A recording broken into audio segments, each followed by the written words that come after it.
Hey everybody, you're listening to the Nighttime Show live at Hollywood Improv, and our guest right now is a legend, right? Just a legend. A legend. A legend. Do I have to say it funny like that? Say it. Say it in a funny way. A legend. You can do better. A legend. That was good. More intense, though. A legend. Yeah, that's good. There we go. She's an absolute legend, folks. The one and only Tara Strong is on the show. Voiceover and... She's got like 600 credits on IMDb. 600 credits. Voiceover and live action. This woman has never not worked. She has been working forever on every single thing you've ever loved. Everything, like when people go, oh, you're my childhood. That's for everybody. Everyone says that with her because she's been everybody's childhood in one way or another, whether it's Batman, Teen Titans, Fairly Odd Parents, and a million other wonderful things. This woman is just an incredible person. Not only the ones that I understand a little less, I would say, "You're my adulthood." Who talk about My Little Pony? The Bronys. Yeah, when Bronys are like, "You're my adulthood," yeah, that could be a little awkward.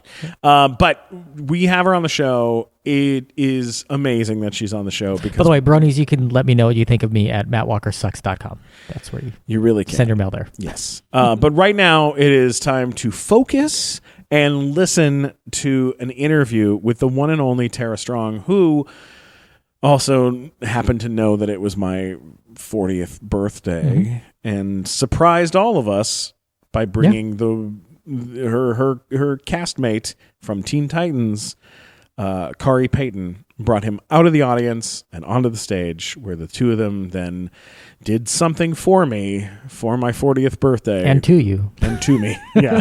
So enjoy. Just listen and enjoy.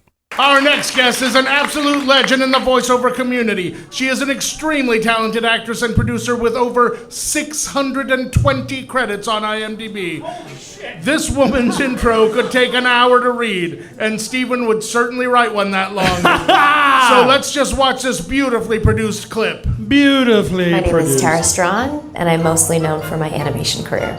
I'm the voice of Timmy Turner from the Fairly Odd Parents. I wish Cosmo and Wanda were here. I was Baby Deal, and that's my camera. Powerpuff Girls. I'm just as tough as Blossom and Buttercup. I'm hardcore. Raven from Teen Titans, Azarath, Metreon, Zinthos. Originally, I was Batgirl alongside Mark Hamill and Kevin Conroy. I've had a really fun career. Man, that was one tough montage. Ladies and gentlemen, please welcome to the stage, living legend, Tara Strong!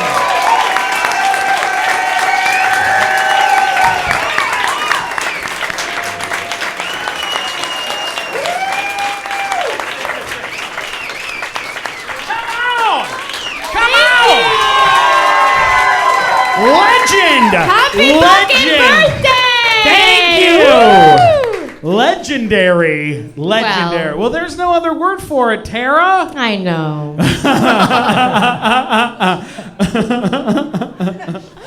Oh, you're so cute. We have fun. Yeah, we do. We have like late night sing-along fun. Yeah, we really do. Yeah, We've we had do. some late nights. It started on the set of Big Time Rush. Yeah. Did you guys watch Big Time Rush? Oh, dear God. But after filming, we would sneak to the little piano room and we'd like start just singing duets together. Yeah. And now we do it at my house at like midnight. Yeah. But that's another show. It's mucho fun. Very, Yeah. very fun. And when we met too, like, what's so crazy about you and your career is that like you find out one thing and you go, oh my God, fucking Timmy Turner. Like, how crazy is that? I watched every episode of Fairly Odd Parents. I wish you a really happy birthday, Glickman. And you go like, oh my God, so that's what she is, right? And then you're like, oh, and then you find out, oh no, she's also Batgirl. You know, that you've played Batgirl, and then you're like, wait a second, you're Harley Quinn. Happy birthday, Puddin'! Like huge stuff. Like, what was it? What was the first voiceover job that you booked where you were like, oh my God, this is a big fucking deal? Like, what was the one? Was there one that kind of took everything up to the next level for you? Well, my very first voiceover job, I was 13. I grew up in Toronto. Trying to say hi to everybody back here. Canadians! Yes. My very first audition was my very first job, which I was the voice of Hello Kitty when I was 13. And I was on a show with me and Cree Summer, who's my sister forever. And she was the bad cat. She was catnip.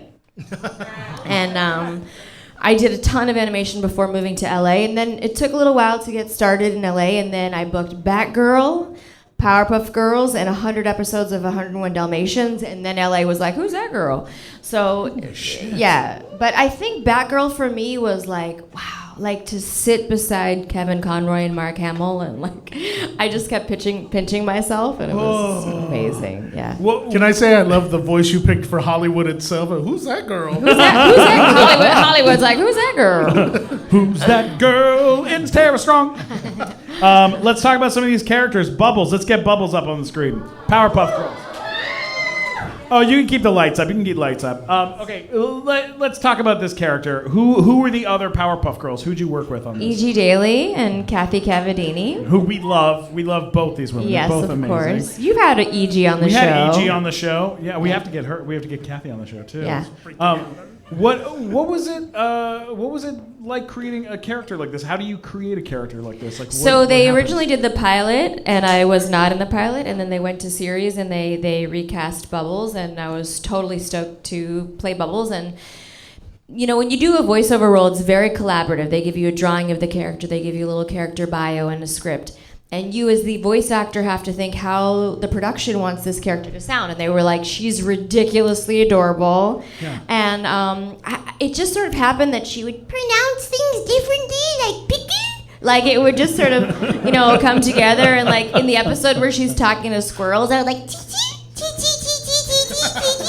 and Tom Kenny was like, is this how you talk to squirrels? I was like, yes. I don't know, and like the whole hardcore, like a lot of that stuff wasn't planned, but it's really collaborative, and I always tell voiceover hopefuls to take as many acting classes as you can, singing lessons, improv, so that when you get in that booth, you're ready to be completely organic, because that's how magic characters are created, when you're not afraid to sort of try something crazy or something you wouldn't have imagined would happen, especially like, I don't know if Raven's next, but she should be.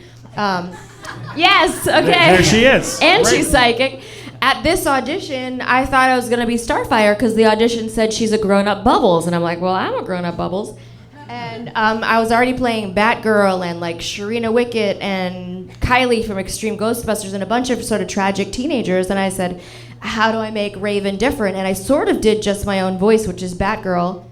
And then on the way out, I said to the director, Andrea Romano, do you mind if I just try something different? And I didn't know I was going to do that before. Mm-hmm. And then I went in and just had this idea that she had to have this sort of weird guttural role every time, you know, she spoke. And that's what booked the part. So you have to be ready to just be organic.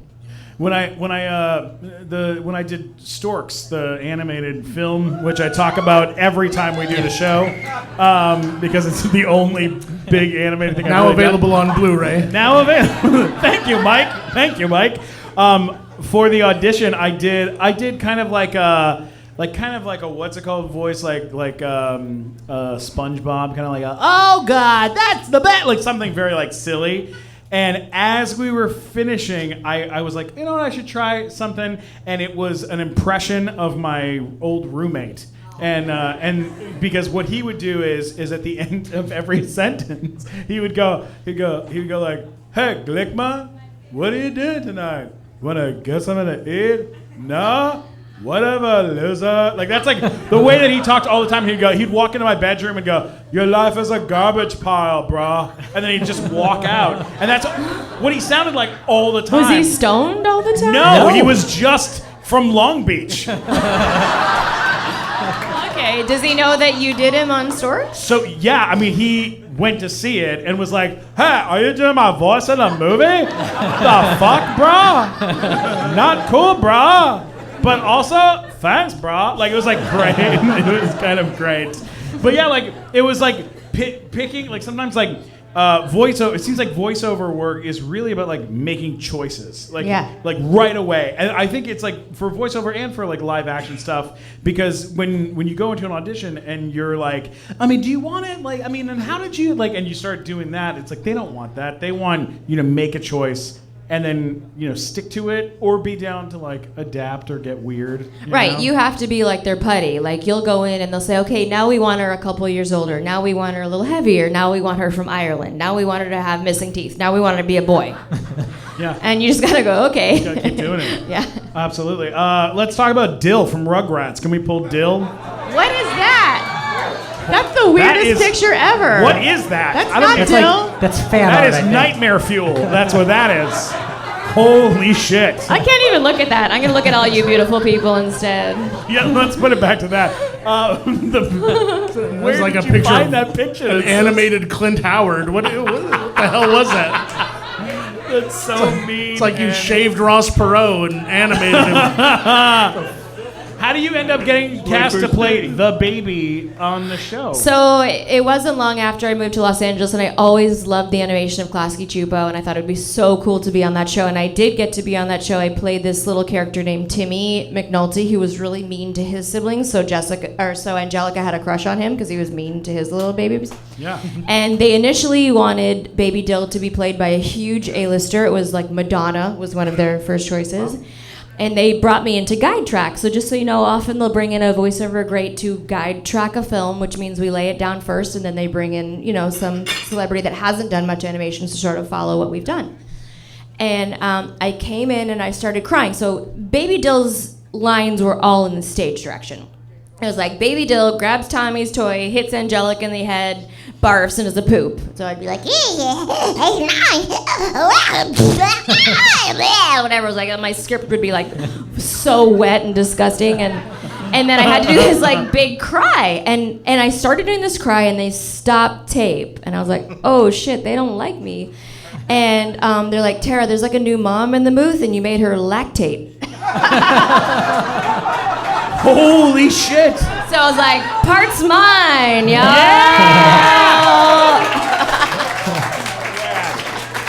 What did it sound like? And I'm just gonna look for moms. What did it sound? Just sorry. Do you really want to hear this? Because it's do loud. It. Do it. Do it.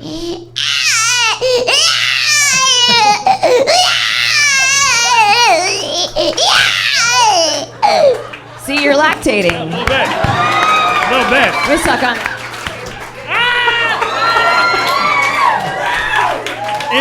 It is my birthday. 40-year-old breast milk from a lactating Stephen Glickman. Skip. Let's go to oh my god. This is fun. This is your life. Remember that old is show? Your life. Timmy your old Turner. show. Let's talk about Timmy Turner. We did talk about Timmy Turner a little bit, but what about next one? Let's go to the next one. Okay, now this is a huge deal. This is a huge deal because not only is this the character that you play in My Little Pony, but you also produced the Bronys movie, which is like I've watched it. It's does anyone not know what a brony is?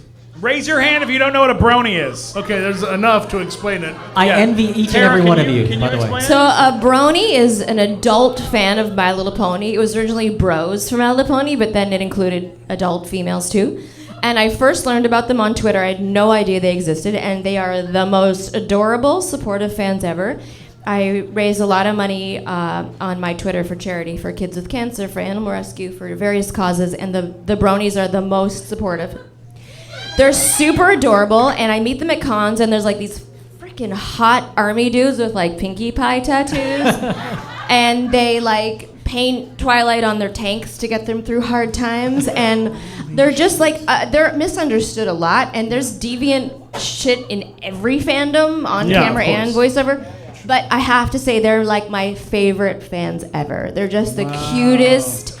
Yeah, no, like if there's a kid being bullied in Belgium, the bronies from all over the world come together on Twitter and say, we're with you.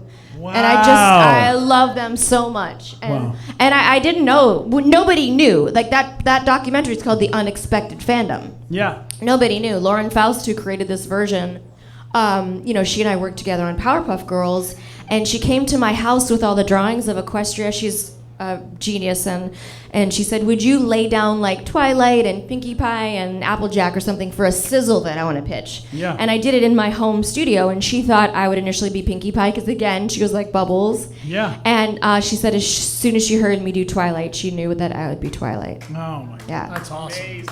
So cool. Thanks. So cool. Matt, you and me are both stand-up comedians, and I know we both say a lot of things that are very offensive on a regular basis. Do you ever have trouble sleeping at night? Yeah, not because of things I say, though. It's just because I have lousy pillows. Oh, okay. So you don't have like a horrible feeling of guilt sometimes for the Never. awful things. Oh, that's nice. Never. I'm proud of the horrible things that I say to people. That's good. That's a good way to be. Sometimes I do have trouble sleeping, or I did have trouble sleeping until I got this brand new pillow. What kind of pillow? I mean, this is next level stuff, Matt. This is a pillow. You've never seen a pillow like this because until recently it did not exist. It's called the buttress pillow. And it is shaped like a butt, and it has little legs, and you're not going to believe this. You got to go check it out. Thebuttresspillow.com. So it's like your face rests on a butt. Your face is pressed into a butt crack while the legs support your neck and shoulders, basically. It sounds comfortable. It is very comfortable. It's ergonomic. Am I saying that right? Yes. Ergonomic, functional, all natural, and it's absolutely beautiful. Check this out. This is from their website. Soft but supportive with the feeling of a butt. All right, and the sweet spot is between the thighs and the cheeks, which will gently cradle your head and support your neck. Great for side sleepers, back sleepers, and stomach sleepers. It's squeezable, slappable, face variable, relieves stress, from having a long, horrible day. What do you want to do at the end of a long day? Put your head in a butt. That is 100% right. Well, you can dress it up, you can dress it down. You want to throw some PJs on it? You convinced me, so where do I go get one of these? You go to thebuttresspillow.com, thebuttresspillow.com. That's THEBUTTRESS pillow.com. Go to thebuttresspillow.com, Matt, and get your sleep on. You'll have much better dreams. All right, let's get back to the show. I gotta say, earlier tonight, and this was a big surprise to me, and I saw him, and I was like very excited. Do you want to introduce our special guest? Do you want to introduce him? We have a little surprise tonight for Glicky because we love him so much. I am not the only Titan here. Holy shit. There might be a special I thought I saw him. Booyah guest in the house. Ladies and gentlemen, please welcome to the stage from Teen Titans, Cyborg from Teen Titans, Khary Payton.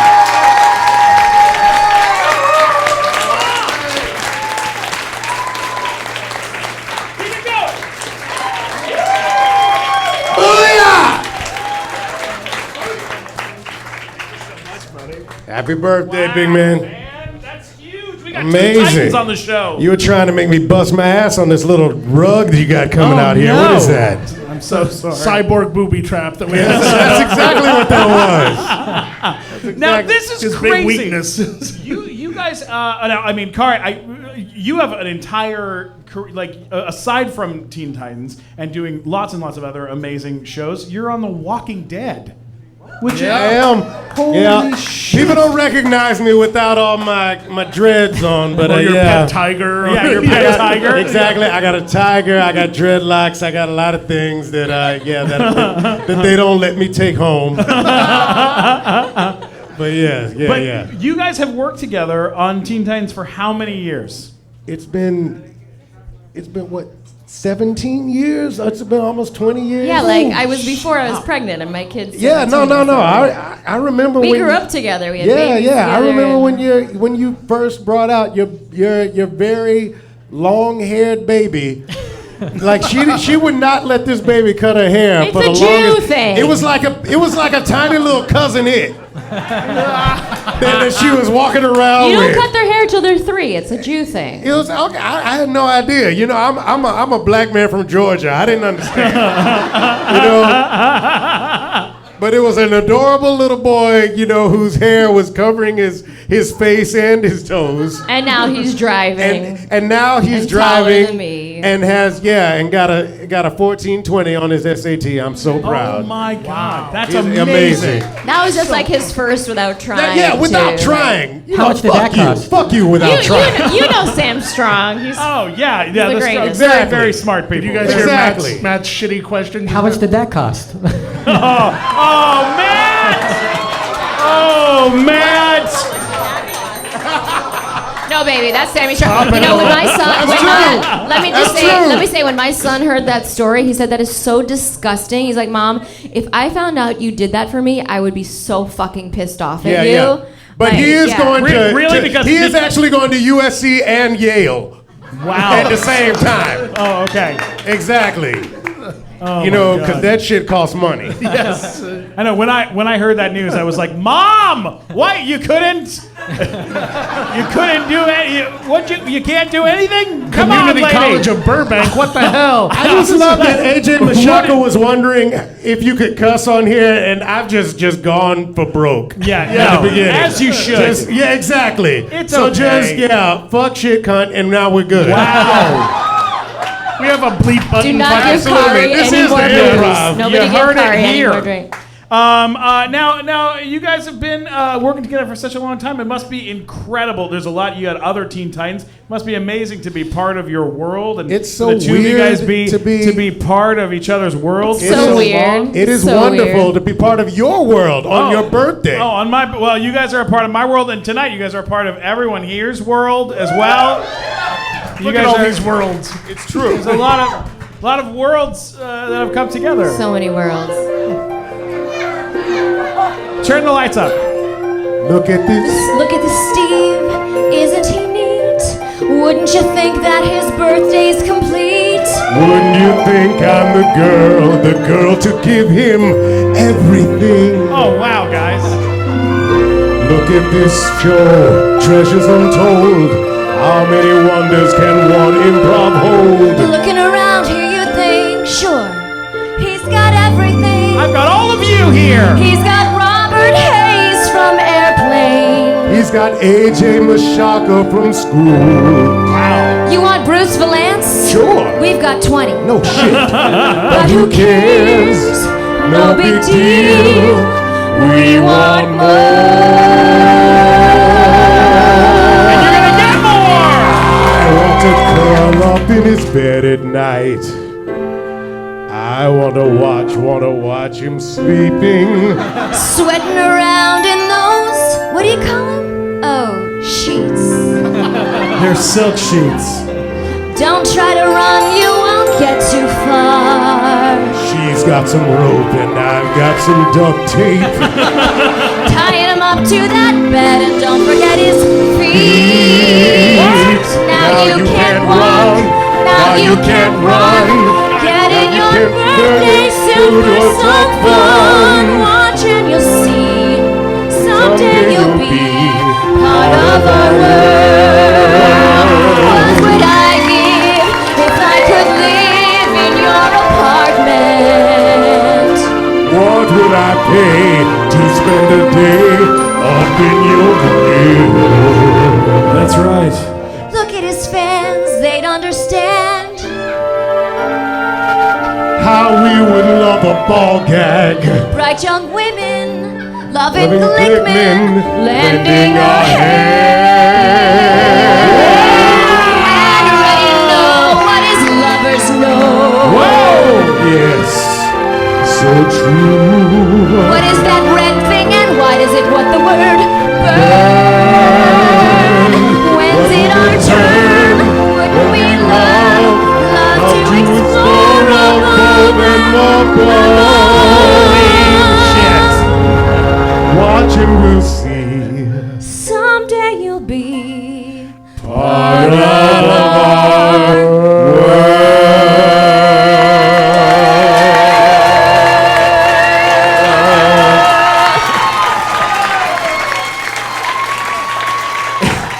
Happy birthday! And Khary Payton, everybody, give Happy him a round of birthday, applause.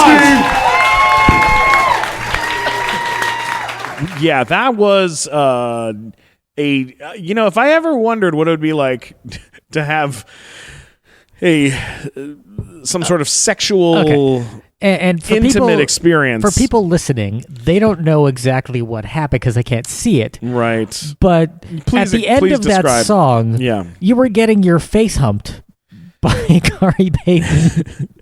Khary Payton was standing on a chair humping my face. Yes. And Tara Strong was, I think, rubbing my nipple at that point in time.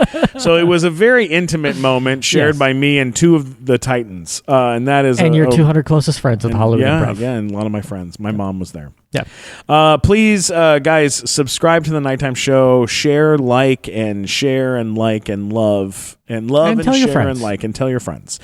Check out www.thenighttimeshow.com. And if you are not a fan of Matt Walker, if you have a problem with him for what he said about Bronys, let him know at mattwalkersucks.com. And people really do that. So please go do that. Go do it right now. You're going to go do it. Stand up!